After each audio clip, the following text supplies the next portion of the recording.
1940년 5월 9일 프랑스 작은 마을에 사는 프랑스 아이들. 프랑스와 전쟁 상태에 있는 독일에서 멀지 않은 아르덴 지역의 도시지만 비교적 조용했습니다. 지금까지는 말이죠. 그래서 아이들은 남학신을 나란히 정리하고 선생님은 오늘은 평화를 기원하는 새 노래를 배울 거예요 라고 말합니다. 빙글빙글빙글 인형들이 돕니다. 이것이 마지막 수업이었습니다.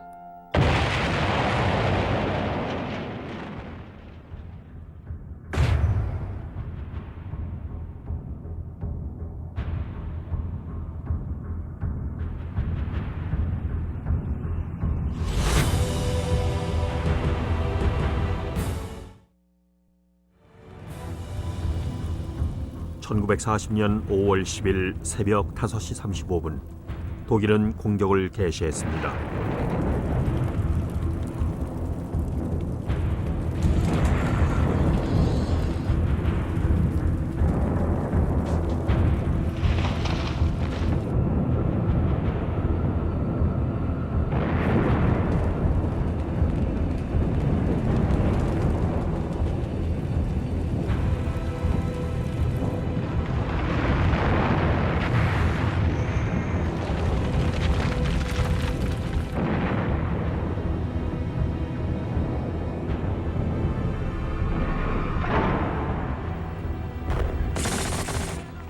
독일 공수부대가 네덜란드에 낙하합니다. 이는 300만 침략군의 최선봉 전초부대죠. 독일군은 벨기에로 진군합니다. 히틀러의 미끼였죠. 독일은 1914년에 했던 것처럼 중립국 벨기에를 통해 프랑스를 공격하는 척합니다. 연합군 사령관인 프랑스의 가물랭 장군은 자신만만했죠. 모든 준비는 끝났습니다. 전투 없는 전쟁 중 만반의 대비를 해놓았죠.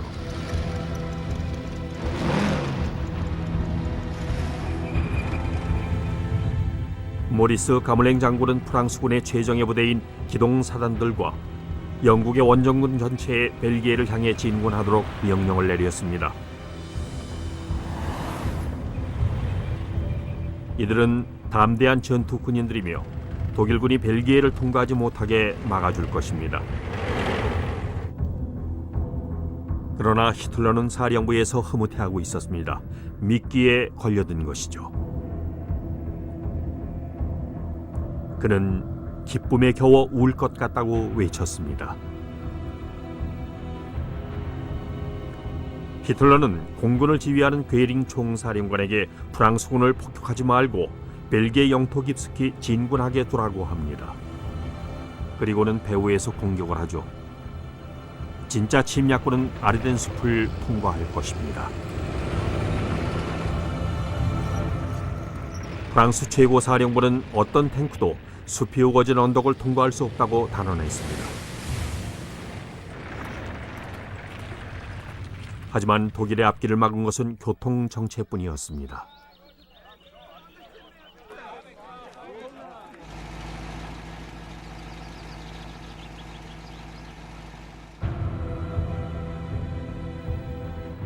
그 사이 네덜란드와 벨기에에서는 자동차를 소유한 사람들이 가장 먼저 피난길에 오릅니다. 모두가 의심을 받았고 나치 스파이들을 칭하는 소위 제5연은 두려움의 대상이었습니다. 독일군은 특별 훈련을 받은 공수부대로 벨기에를 침공하며 양동작전을 계속 이어나갑니다. 공병들은 폴란드 전투에서 힘차게 노래를 불렀습니다. 여자들은 기다려야만 한다네 동지들, 이젠 떠날 시간이다 동지들. 5월 11일 동틀녘 독일군은 벨기에 영토로 낙하합니다. 목표는 벨기에 방어 시스템의 주축인 알베르운하의 에방의 마을 요새를 점령하는 것이었습니다. 절대 침투가 불가능하다는 것이죠.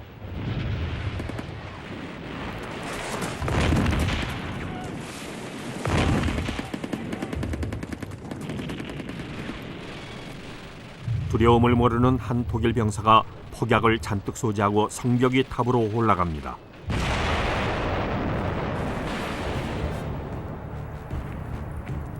점령군은 벨기에의 열쇠인 에방 해마을 요새의 폐허를 뚫고 전진했습니다. 이런 모습들이 널리 퍼지며 독일군의 불패 신화를 만들어낸 것이죠. 요새가 함락되자 사람들은 앞다투어 파리로 향하는 마지막 열차에 올랐습니다.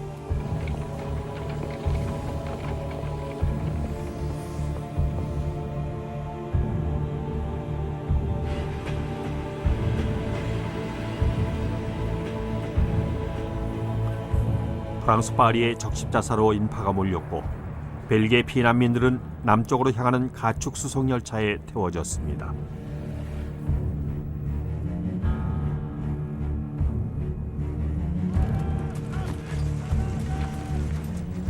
독일군이 리에주에 들어서자 빠른 속도로 공포가 확산됩니다.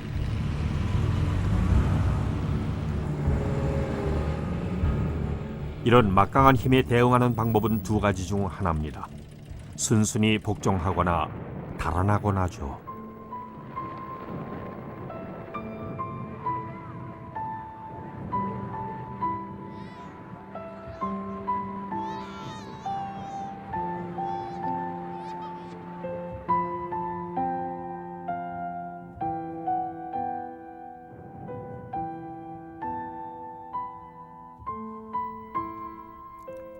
피난민들 중엔 시골에서 온 사람들이 많았습니다.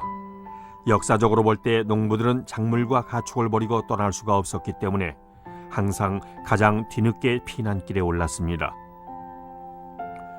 위대한 벨기에 시인 에밀 베르헤레는 이렇게 썼습니다. 이 사람들은 아무것도 갖지 못했고 이들 앞에 놓인 것이라곤 끝없이 눈앞에 펼쳐진 도로뿐. 들판에서 일하는 사람들, 이 주변 사람들에겐 끝없는 불운과 불행밖에 없다.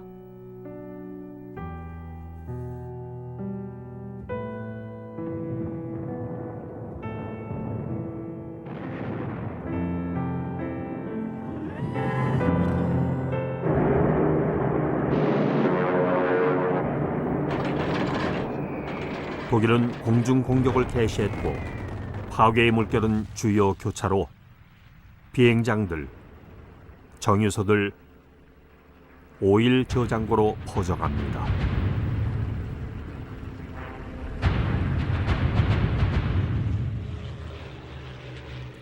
북부와 동부 프랑스 도시들이 폭격을 당합니다.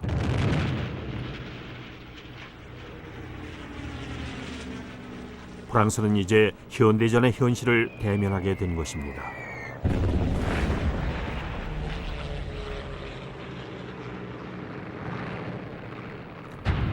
네덜란드에서는 로테르담 항구가 불에 탔습니다. 바르샤바에서도 했던 독일의 기습 폭격 작전에 당한 것이죠. 하지만 이번엔 이미 항복을 한 도시를 폭격한 겁니다. 히틀러의 또 다른 전쟁 범죄죠. 런던에선 윈스턴 처칠이 수상이 됐고 첫 취임 연설에서 어떤 상황에서든 계속해 싸우겠다는 각오를 밝혔습니다. I will say, without a doubt, that the fate of Holland and Belgium, like that of Poland, Czechoslovakia and Austria, will be decided by the victory of the British Empire and the French Republic. 그러나 프랑스에서 사태는 갑자기 암울하게 변했습니다.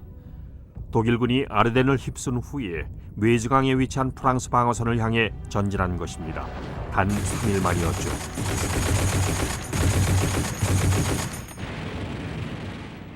독일군은 벨기에에 밀집한 연합군을 향해 양면 협공작전으로 그물을 조이며 나아갑니다. 독일 보병은 마치 외계의 전사들처럼 프랑스군을 쓰러뜨리며 전진합니다. 수류탄을 던지고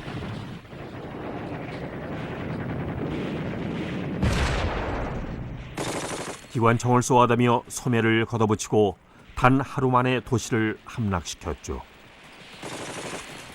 아르덴의 대문격인 세당은 1870년 프랑스의 패배로 참혹하게 파괴된 곳입니다.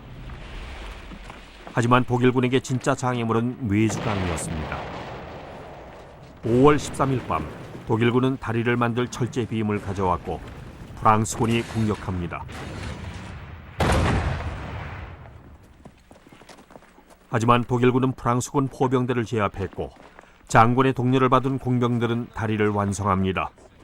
52세의 프러시아 출신 구데리안 장군은 뛰어난 기갑전 전략가로 탱크를 이용한 강력하고 위협적이면서도 신속한 공격으로 유명했습니다.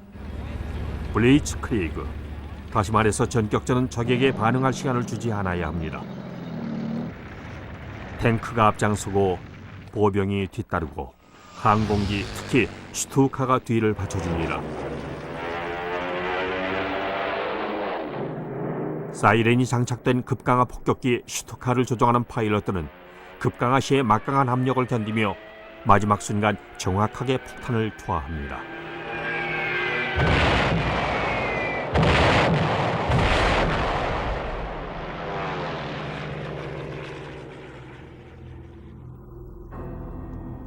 프랑스 총리 폴 레노는 놀라서 처칠에게 전화를 겁니다. 우린 졌습니다. 전투에 패했어요.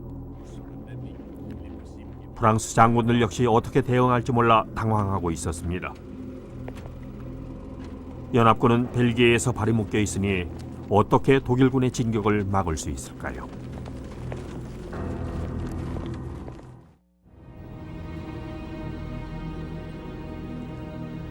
파리의 당국자들은 날로 놀아가는 피난민들과 씨름하고 있었습니다. 벨기에와 북부 프랑스 피난민들이 파리로 몰려들었죠. 학교와 병원, 막사는 사람들로 넘쳐나기 시작했습니다. 정보는 귀했고 소문이 무성했습니다. 가물랭이 자살을 했다면서요? 아니요. 프랑스 최고 사령부는 방금 독일이 해안을 향하고 있고 연합군이 덫에 걸렸다는 걸 알았습니다. 반격 명령이 내려졌고 드골 대령에겐 탱크 여단을 이끌고 전공을 세우는 기회가 되었습니다. 프랑스 탱크 여단은 독일 기갑 부대보다 탱크도 많고 성능도 좋았습니다.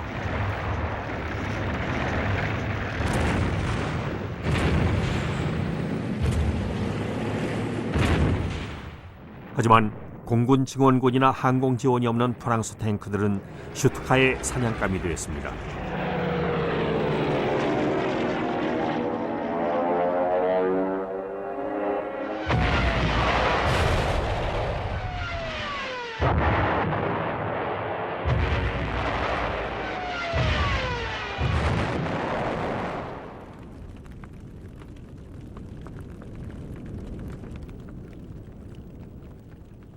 프랑스 병사들은 힘껏 싸우면서도 왜 공군 엄호가 없는지 이해할 수 없었습니다.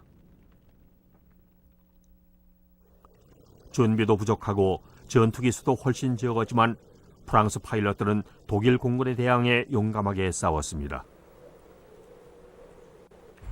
수십 명의 독일 파일럿들이 포로가 되었습니다. 이 파일럿 중 일부는 휴전 협정이 체결됐을 때 독일로 돌아갔고 영국과의 전투에 재투입됐죠.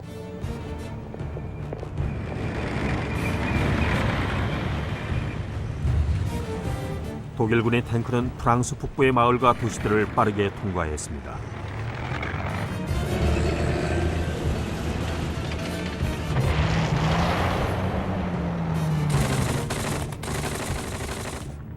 프랑스군은 독일의 진군을 늦추기 위해 용감하게 싸웠죠. 독일군은 모든 국지적 저항을 물리쳤습니다.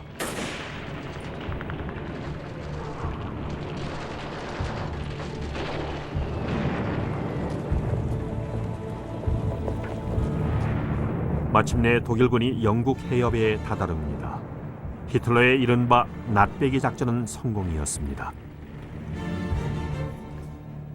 영국에서 온 원정 부대와 벨기에군 그리고 프랑스군은 모두 포위되었습니다.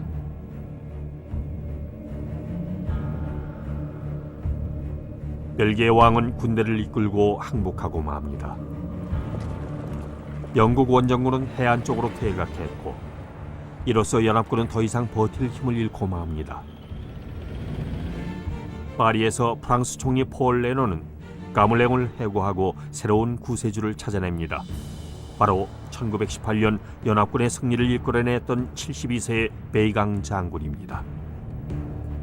레노는 사기를 높이기 위해서 또 다른 1차 대전의 영웅인 84세의 페탱원수를 부총리로 임명하지만 페탱은 곧 레노에게 등을 돌립니다. 베이강도 다른 방법이 없어 됴케르크 쪽으로 전면 후퇴를 해야만 했습니다.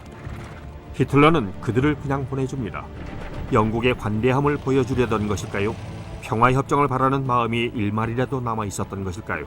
아니면 공군이 철수를 막을 수 있다고 괴링이 설득했던 걸까요? 어느 쪽이든 해변을 가득 채운 40만 병력은 희망을 잃고 흩어져 있었습니다. 이제 도망갈 수 있는 곳은 바다 너머뿐이었습니다.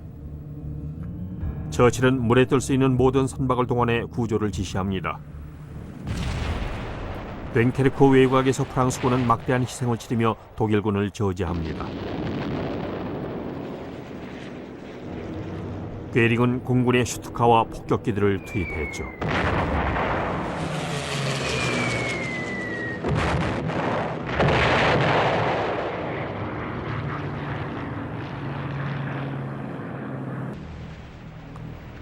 영국군 21만 8천 명과 프랑스군 12만 명의 철수작전은 성공적으로 치러졌습니다.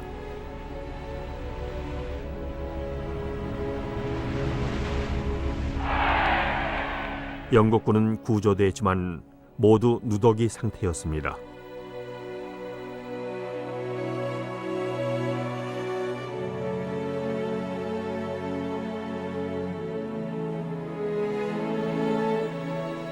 프랑스군은 조국을 구하기 위해서 프랑스로 다시 돌아가게 될 겁니다.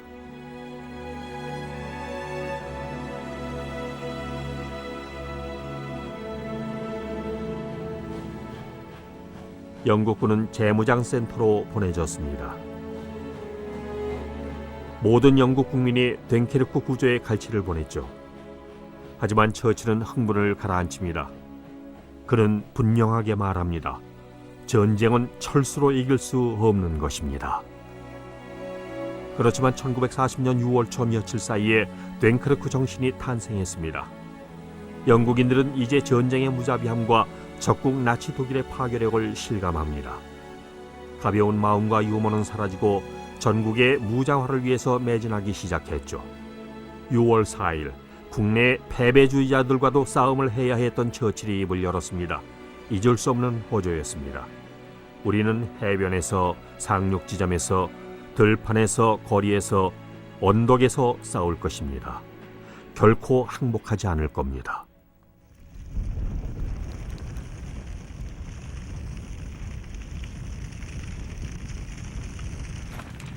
(6월 4일) 독일은 됴케르크를 점령합니다.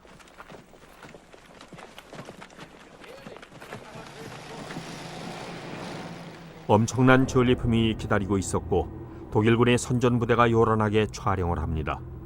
영국군은 거의 모든 장비들을 그냥 남겨둔 채 철수했습니다.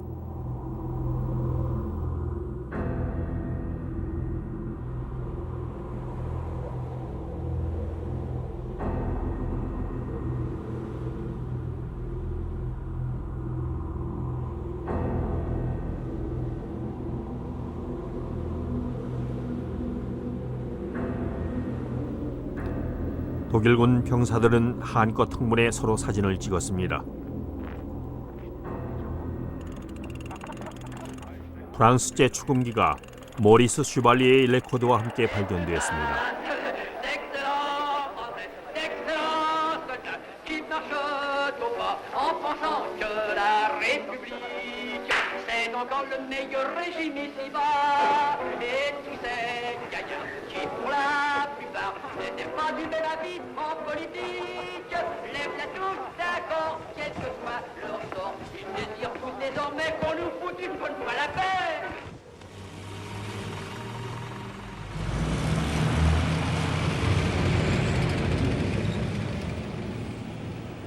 공격은 계속 이어졌고 프랑스는 무너집니다.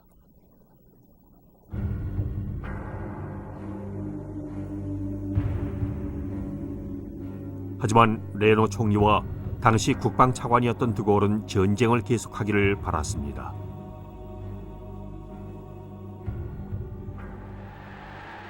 로마에서 이탈리아 독재자 무솔리니 일두체가 국민들을 향해 발표합니다. La dichiarazione di guerra è già stata consegnata agli ambasciatori di Gran Bretagna e di Francia.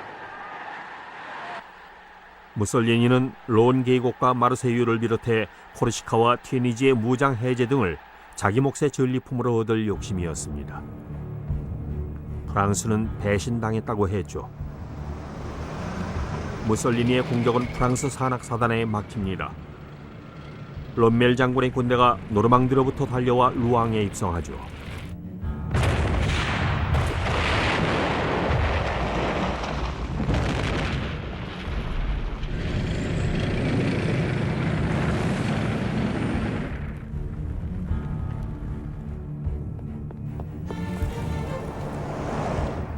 파리는 무방비 도시를 선언합니다. 다시 말해서 바르샤바나 로테르담처럼 파괴당하지 않기 위해 그냥 넘겨주겠다는 겁니다. 정부는 보르도로 옮겨가죠. 독일군이 다가왔습니다. 1870년 프러시아군처럼 죽이고 강간한다는 소문이 무성했죠.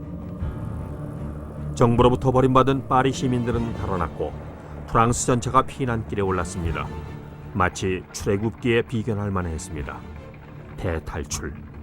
수백만 프랑스인들이 마지막 보루인 루아르로 몰려들었습니다.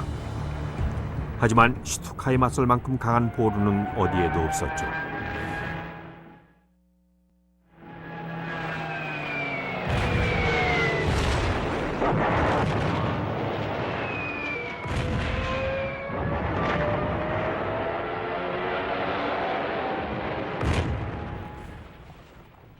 (1940년 6월 14일) 새벽 드디어 독일군이 파리에 입성했습니다.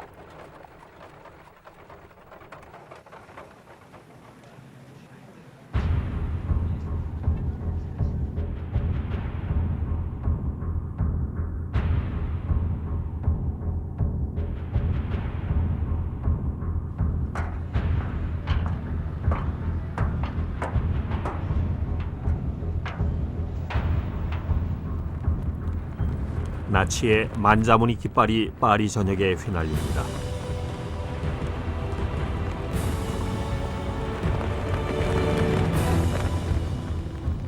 독일 점령군이 가장 먼저 한 일 가운데 하나는 버려진 정부기관들에서 중요한 문서들을 걷어간 것입니다. 스파이들, 유태인들, 프리메이슨 단원들의 명단과 1919년 독일의 치욕을 한겨주었던 베르사유 조약의 원본 등이 즉시 히틀러에게 보내졌습니다.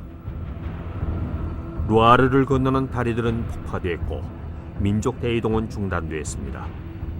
이제 남은 희망은 싸움이 멈추는 것뿐이었습니다. 보르도의 패택 역시 모든 것을 끝내고 싶었습니다.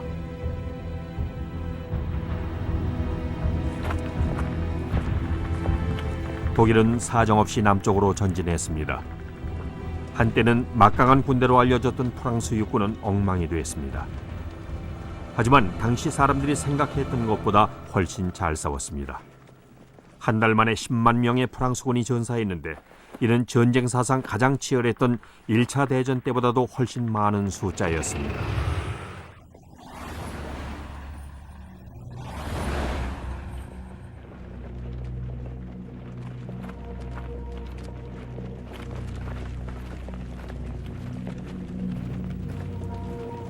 무려 185만 명의 병사들이 전쟁 포로가 됐고 그들과 함께 장교 3만 6천 명, 장군 176명도 전쟁 포로 신세가 됐습니다.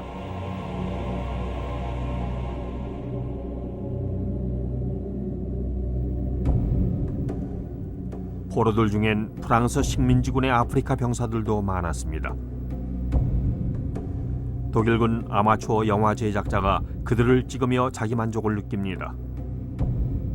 굶주린 병사들이 염소를 죽입니다.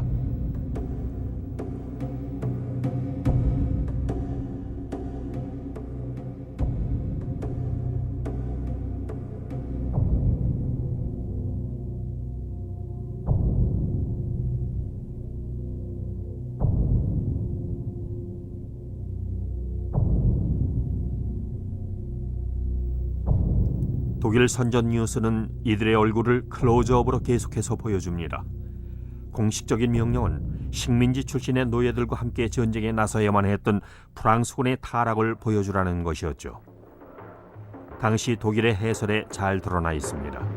Vor wenigen Tagen noch erklärte Chamberlain einem Amerikaner gegenüber, dass England und seine Verbündeten sich als Treuhänder der Zivilisation im Kampfe gegen mittelalterliche Barbarei fühlten. Das sind also die Treuhänder der Kultur. 프랑스군의 아프리카 출신 군사들과 장교들 3,000명이 포로가 되어 총살당했습니다. 7년에 걸쳐 나치의 사상 교육을 받은 독일 병사들 사이에는 인종주의가 만연했죠.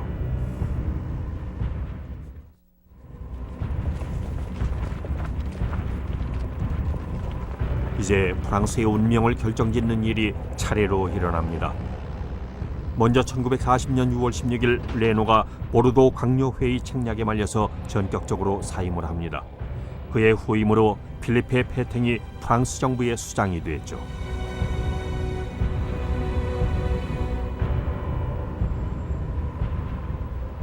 바스티유 광장. 파리에 남은 시민들은 페탱 총리의 말에 귀를 기울입니다. 베르동 전투의 영웅은 휴전을 하겠다고 발표합니다. De mettre fin aux hostilités. J'ai pris cette décision dure au cœur d'un soldat parce que la situation militaire l'imposait.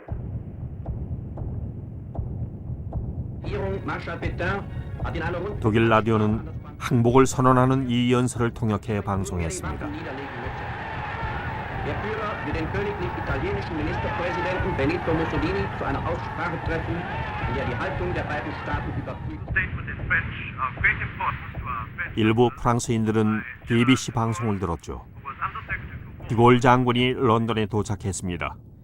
6월 18일 그는 휴전 폐기를 선언했고 며칠 후 그는 새 연설을 녹음합니다. Nous croyons que l'honneur des Français consiste à continuer la guerre aux côtés de leurs alliés.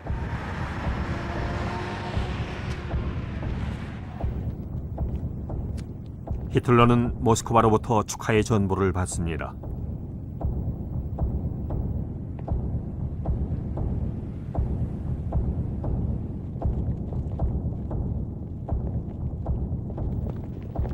(1940년 6월 22일) 히틀러는 파리 근교의 콩피에뉴에 도착했고 패전국의 수치를 안겨줄 상황을 연출합니다. 독일의 패배를 확정지었던 1918년 휴전 조약 서명 당시 사용된 열차를 가져온 겁니다. 그의 복수는 완벽했습니다.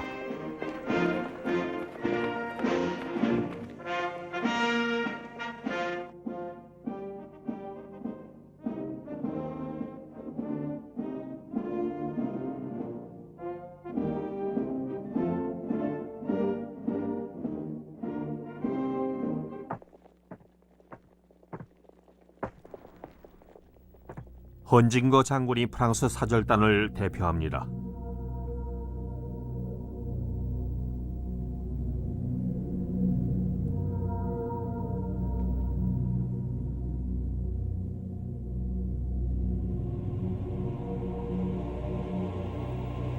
통역이 프랑스가 이유 없이 전쟁을 선포했다는 통렬한 비난문을 읽었습니다.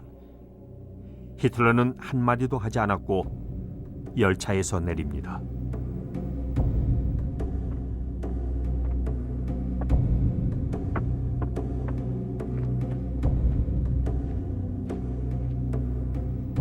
프랑스 대표단에게 휴전 조건이 전달됩니다. 그중 한 가지 조건은 프랑스로 도피해온 반나치주의 독일인들을 모두 넘겨준다는 것이었습니다. 헌징거는 협상해보려 하지만 독일은 거절합니다. 헌징거는 보르도의 정보로 전화를 걸었고 독일 비밀 경찰이 배강과의 대화를 녹음합니다.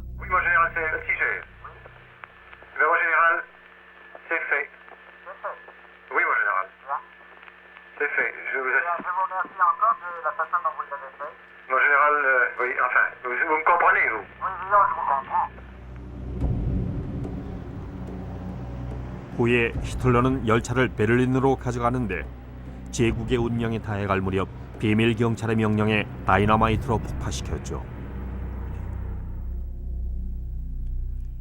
1차 세계대전의 승리를 상징했던 프랑스의 기념물들은 곧 조롱의 대상으로 전락하고 맙니다.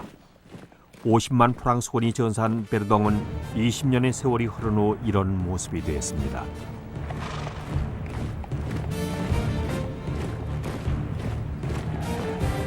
히틀러도 방금 마지노선을 점령한 병사들을 방문하며 비웃었습니다.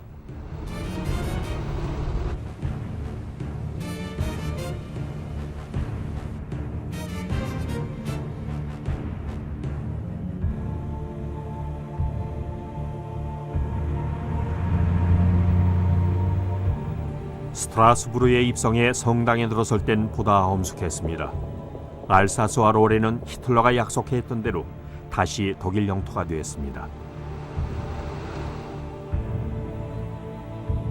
프랑스 전쟁에서 얻은 전리품은 탱크 2,000대, 대포 5,000문, 소총 30만 정과 400만 발에 달하는 총알이었죠.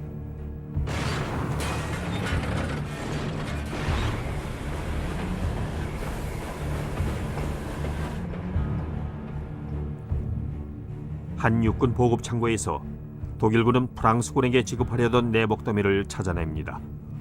이 따뜻한 모직 내일은 후일 전투를 위해 보관됩니다.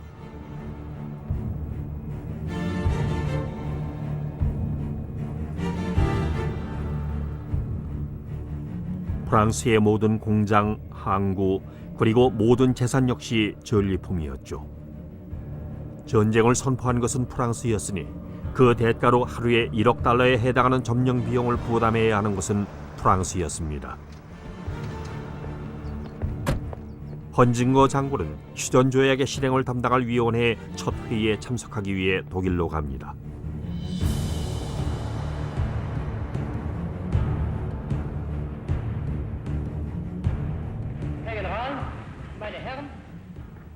히틀러는 군대의 투입을 최소화하기 위해 프랑스가 부분적인 주권을 유지하게 합니다. 정부를 자신의 뜻대로 좌지우지하며 중하기를 제외시킨 최소한의 병력으로 치안을 유지하게 했죠. 전국은 둘로 나뉩니다. 북부와 대서양 해안을 포함하는 점령 지역엔 모든 항구가 포함되어 있습니다. 이탈리아는 지중해 지역을 통제하며 알프스를 따른 좁은 띠를 차지했고 나머지 지역은 자유지역이며 새 수도는 비시입니다.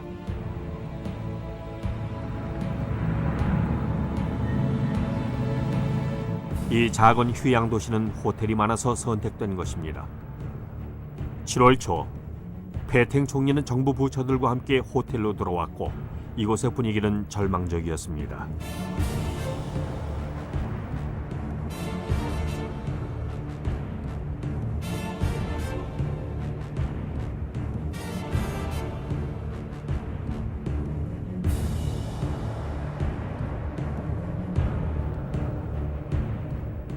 하지만 BC 정부는 여전히 막대한 식민지들을 비롯해 막강한 해군을 보유하고 있었습니다. 그들이 영국에 가담할 수 없도록 무장을 해제하고 항구에 계속 정박하고 있으라는 것이 히틀러의 유일한 요구였습니다. 반대로 처치는 선박들이 독일의 소나기에 들어갈 것을 우려해 영국 해군에 명령을 내려 제압하게 합니다. 영국 해군은 프랑스 최대 해군 기지 중 하나인 알제리의 메르스엘 케비르로 향합니다. 처칠은 모험을 하지 않았고 최후 통첩을 보냅니다. 영국의 편에 서서 스스로 배를 침몰시키든 카리브해까지 호위를 받고 가서 무장 해제를 하라는 것입니다. 프랑스는 모든 제안을 거절했습니다. 영국은 폭격을 개시했죠.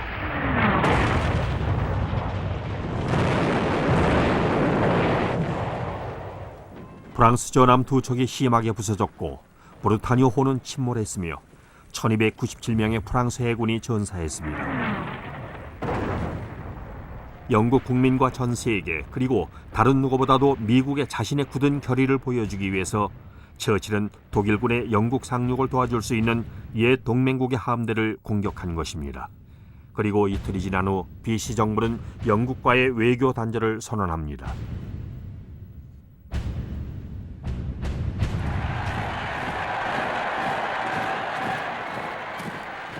독일 전체가 히틀러에 열광했습니다.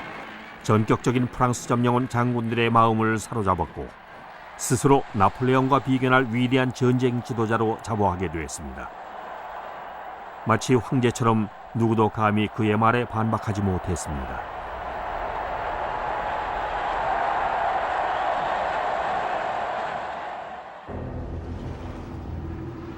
독일은 해협의 저지섬과 건지섬을 점령합니다. 영국을 점령하기 위한 징검다리였죠.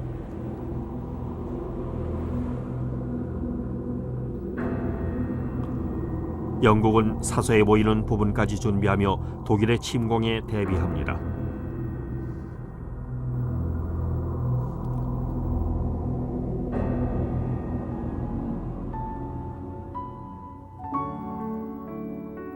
가장 다급한 준비는 아이들을 안전하게 시골로 보내는 일이었습니다.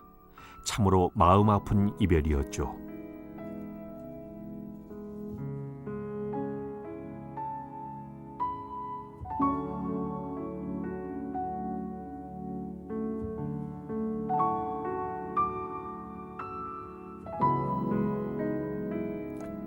누나들과 어머니들, 할머니들은 전쟁 준비에 나섭니다.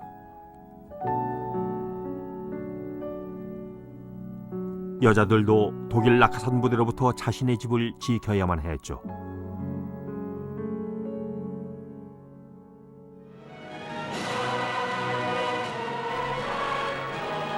남자들은 1차 대전 베테랑들까지도 지역 방위대에 자원합니다. 됭케르크에서 구조해온 군대가 재정비하는 동안 자원자들이 동원됐습니다. 미국으로부터 소총과 기관총, 대공포들이 공급됐고 모두가 전력을 가다듬었습니다.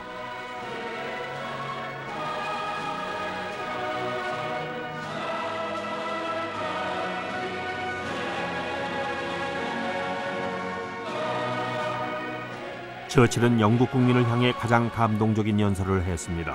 The battle of Britain is about to begin. Let us therefore brace ourselves to our duty. So bear ourselves that if the British Empire and its Commonwealth last for 1,000 years, men will still say, this was their finest hour.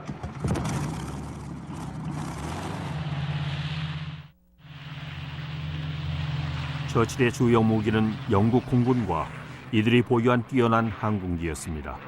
롤스로이스 엔진을 장착한 스핏파이어는 세계 최고의 전투기였죠.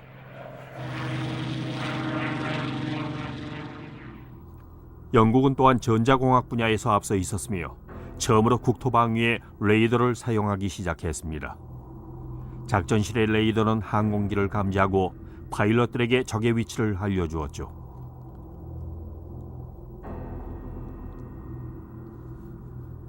대영 제국 곳곳에서 파일럿들이 모여들었고 독일의 짓밟힌 조국에서 피해오거나 런던에 임시정부를 두고 있던 국가의 파일럿들과 손을 잡았습니다.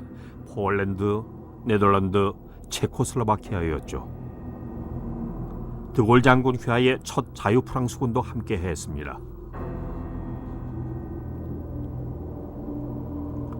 영국 파일럿들 중엔 옥스퍼드와 케임브리지 대학생들이 많았는데 리처드 힐러리는 이렇게 썼습니다. 우린 장발의 아이들로 불렸습니다. 환멸에 빠진 응석바지였죠. 언론에서는 이기적이고 자기중심적인 우리를 잃어버린 세대라고 칭했습니다. 전쟁은 우리에게 영웅적인 행동을 요구하기보다는 우리가 자신을 증명할 기회를 주었죠. 우린 제멋대로 일지 모르지만 히틀러에 물든 젊은이들은 충분히 상대할 수 있었습니다.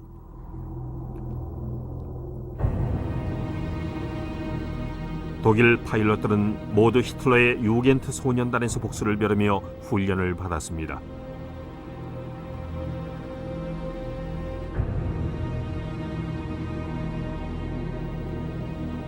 그들은 자신들이 무적이라고 생각했고 그들의 지도자 괴링은 정부 내에서 인기가 높았습니다.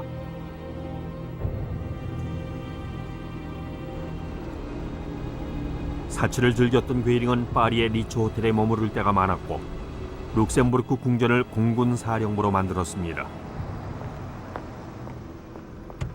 괴링은 히틀러에게 독일 공군은 며칠 안에 영국 공군을 짓밟고 제공권을 확보하여 독일의 영국 침공을 도울 것이라고 약속합니다.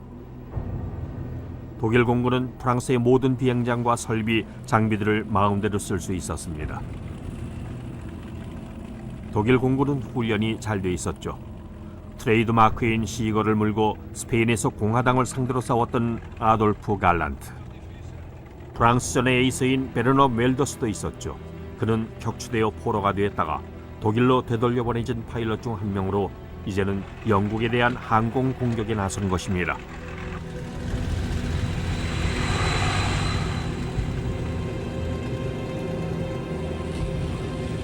점령지 프랑스의 비행장에서 이륙한 독일 전투기들은 해협의 호위 선단을 공격하고 영국 남부의 항구와 비행장을 폭격했습니다.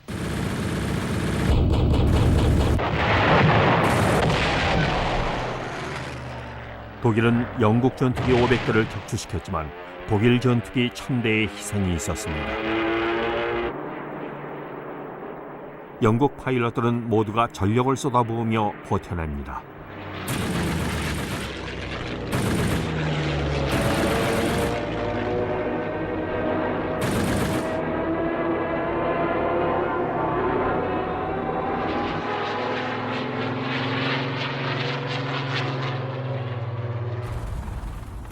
처칠은 단언합니다. 인류 분쟁의 장에서 이토록 많은 사람들이 이토록 소수에게 이토록 많은 빚을 진 적은 없었다. 히틀러는 영국 침략 계획을 보류하기로 합니다. 그에겐 첫 실패였죠. 그는 이제 야간 폭격에 좀 더 의지하기로 하면서 이렇게 말합니다. 모든 도시들이 파괴되면 영국은 항복할 것이다. 독일 폭격기가 커번트리, 런던 등 영국의 도시를 공격합니다. 매일 폭격이 이어지는 전격 작전이었습니다.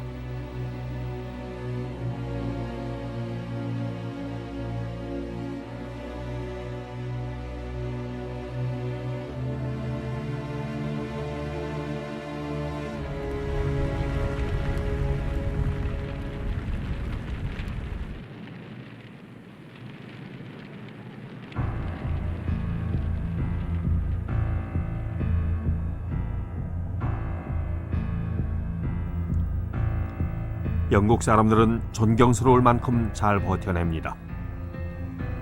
집집마다 마당에 방공호를 받죠.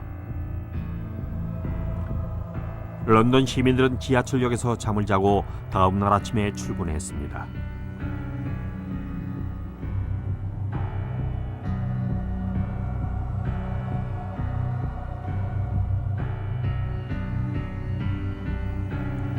그들은 자신감이나 유머 감각을 절대 잃지 않았죠.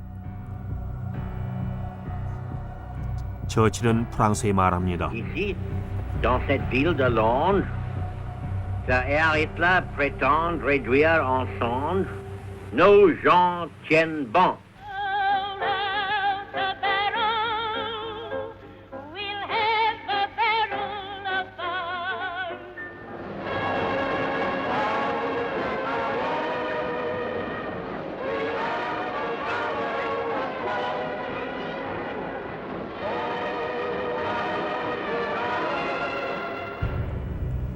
히틀러는 답답했습니다. 그는 처칠을 유태인에 사로잡힌 반미국인 주정뱅이라고 하며 이후로 그는 좌절할 때마다 유태인들을 상대로 화풀이를 하게 됩니다.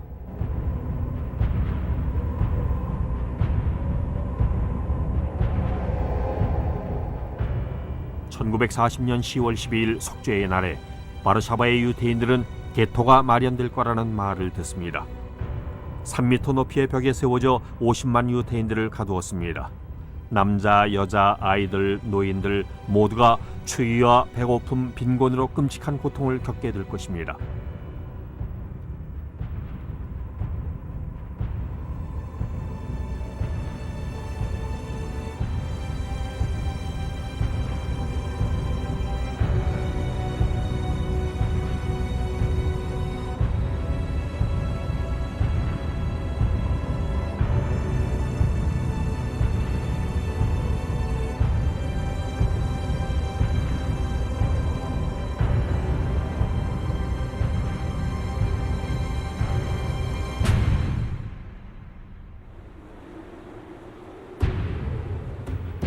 바바리안 알프스에 있는 산장 베르그호프에서 나치 고위층의 자녀들에 둘러싸여 새해를 축하하는 히틀러의 모습을 연인 에바 브라운이 찍었습니다. 그는 또 하나의 계획을 갖고 큰 도박을 하려던 참이었죠. 새로운 레벤스라움, 즉 생활권을 동쪽으로 확장하는 것이었습니다. 나중에 공격하기 쉽도록 스탈린과는 잠시 동맹을 맺은 것뿐이었죠. 영국 정벌의 실패로 처칠이 미국을 끌어들이기 전에 재빠르게 움직여야만 했습니다. 이로써 전 세계가 불길에 휩싸입니다.